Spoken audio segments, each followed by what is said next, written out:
So in chapter 6 of Chang Rei Lee's A Just Your Life, we have sort of past and present being shown to be sort of interconnected or related with one another. And this could relate to this idea that Doc Hatta, Franklin Hatta, has somehow sort of his past and his more recent sort of interactions with Sonny seem to repeat or are connected with what has occurred in his the traumatic events that surround his participation in the military service and as a soldier for the Japanese Imperial Army. Chapter 6 has sort of two distinct but interrelated storylines where both revolve around sort of sex and violence. So on the one side we have flashbacks of Hatta's military service for the Japanese Imperial Army, and then we have the presence of the comfort women. These were often Korean women and girls who were forced to serve as sort of prostitutes or sex slaves for the military against their will. So they were often, kidnapped or forced or tricked, and then they would be sort of held captive and forced to provide sexual services for the soldiers of the Imperial Army. So that's one sort of storyline.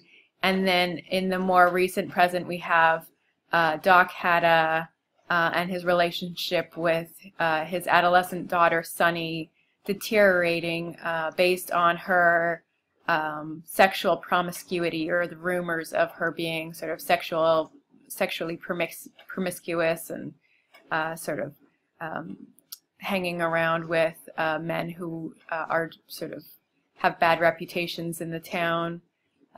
So we have two sort of interrelated storylines, one taking place in World War II, and then the other taking place sort of in a more modern setting in America.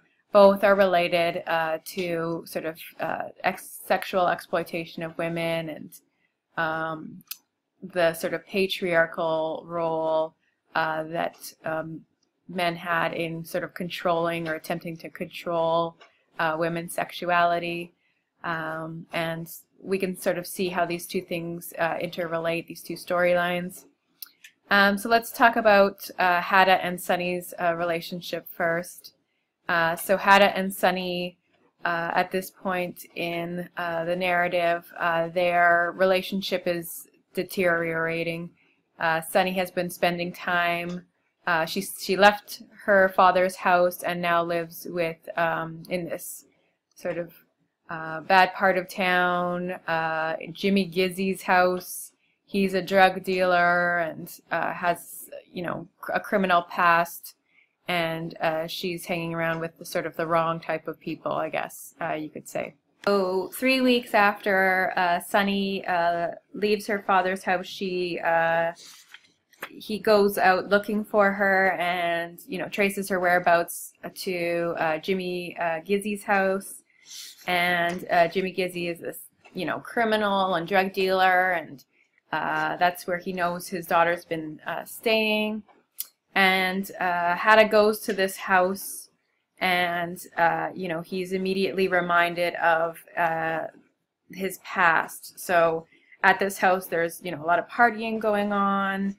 People are smoking pot, and there's a lot of sort of sex and drug use, and it reminds him of his youth, his days as a sort of young soldier, and prior to being sort of sent away to the war front, he and his fellow soldiers would sort of spend these days drinking and carousing with hired women. So they'd visit prostitutes and drink, and they were sort of looking towards the future as something positive. So they were hoping their country would be, or Japan would be, sort of victorious in the war effort. So you have sort of some interconnections and blurring of the lines between past and present. So Hada believes that Sunny is at this house, and he goes inside and tries to find her. And first he comes across these two sort of potheads smoking out in the front of the house, and they ask him to say, "Well done, grasshopper." And this is a reference to like the 80s film Karate Kid. So they're actually being very sort of racist, and they see this sort of older Asian man, and then they ask him to say this line because it's from sort of stereotypical line that's popular in the film, where you have the karate master saying, "Well done, grasshopper." So there's, it's evidence of racist or stereotyped perceptions of in Bedley Run. So at this time, so there's some evidence of race prejudice in that scene as well. He's struck by the fact that this party does have a lot of sort of racial diversity. He says on page 101, what struck me immediately was that a number of the partygoers were black and Puerto Rican. It was, rare to see racial diversity like this in Bedley Run, which is a very sort of, white, primarily sort of Caucasian, upper class kind of town. And Ebbington seems to be a little bit more diverse, more working class. And it seems like Sunny is sort of drawn to that sort of culture as well. So she comes from more diverse background. It becomes evident that she, is not solely Korean in her heritage. She also has what's implied to be sort of African American heritage as well. Her dark complexion, her wavy hair. So she's possibly, she never felt like she belonged in Bedley Run, so maybe she's drawn to sort of this more culturally diverse section of her city. And the house itself, so this party is going on. Hada is reminded of the prostitutes who he'd frequent them, but he would visit a prostitute once in a while when he was a younger man, a soldier, and this reminded him of the women at this party reminded him of these women. So it was like this house is full of depravity, and he notices a couple having sex in one of the bedrooms, and he believes it's Sunny, so he sort of is almost spying on them voyeuristically, and then he discovers he imagines actually he wishes he had a dagger, and he's so sort of angry and upset at this moment that he imagines sort of lashing out at these two bodies, and his rage against his daughter is so great that he could almost murder her in that minute because he's so sort of upset. But he realizes that that's not Sunny, so it was, he just imagines that it was his daughter. And then he later does find Sunny, and she is in a room with Jimmy Gizzy and another man, Lincoln. And Lincoln turns out to be her boyfriend. He's an African American man, and that's who she is. That's her boyfriend at this time. And he catches Sunny sort of dancing very seductively for these two men. He's never seen her act this way before, and the sight of her being so sort of sexually seductive you know, causes him, you know, a great amount of sort of pain, and he feels, you know, that she's sort of fallen off the pedestal, her virtue is no longer intact, all that kind of patriarchal or fatherly kind of attitude towards the daughter. So he says, you know, 114, near the bottom, I saw her as I believe any good father would, with pride and wonder and the most innocent, if impossible, measure of longing and aching hope that she would stay forever pristine, unsoiled. But to gaze upon her like this, she was sort of naked and dancing. He sees her as sort of being indecent, inappropriate, and you know, he can't really believe what he's seeing,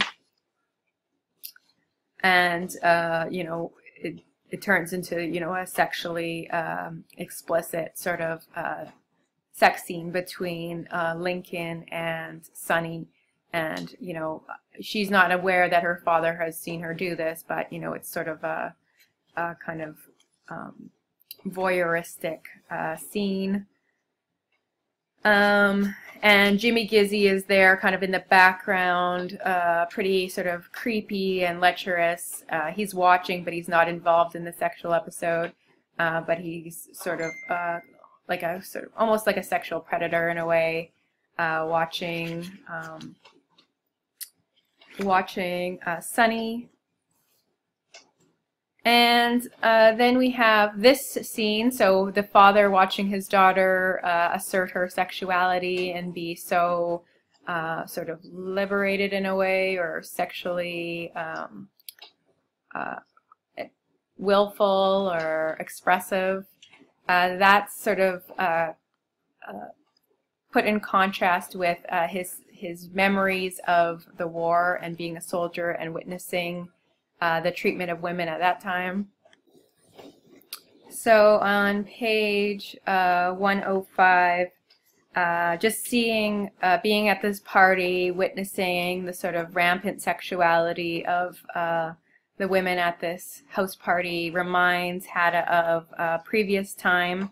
So on page 105, he sort of has this flashback to his first weeks of service in the Great Pacific War.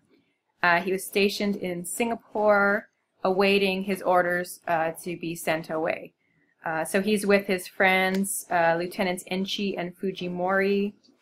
They're all drinking and sort of carousing, and it's all this kind of homosocial male bonding and revelry. Everyone's in good spirits. And he says, for those first years of the war, everyone to the man was supremely hopeful of a swift and glorious end to the fighting. So this was sort of like a moment of celebration before everyone was sent away to the front lines to be shipped out to the front, and they would be, you know, visiting prostitutes or getting drunk and, you know, having one last big hurrah. And his friends are talking about, you know, they talk about women quite misogynistically. They're tired of the old prostitutes that they have to visit. They're saying they're too old. Nobody wants to have sex with them anymore, so they're bringing in a bunch of new girls, local girls. And all the men are really excited about this. So what he's talking about here is the use of women. Many of them were Korean born, but sort of these women and girls were taken from the other occupied countries, so like the Philippines or Korea or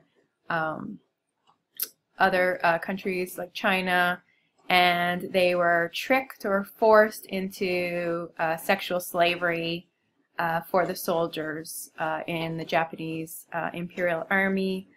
So these women, these young girls, would be either kidnapped from their families or promised, you know, jobs or, you know, paid through legitimate labor, and then tricked or forced into sexual slavery. So they didn't, they became sort of sex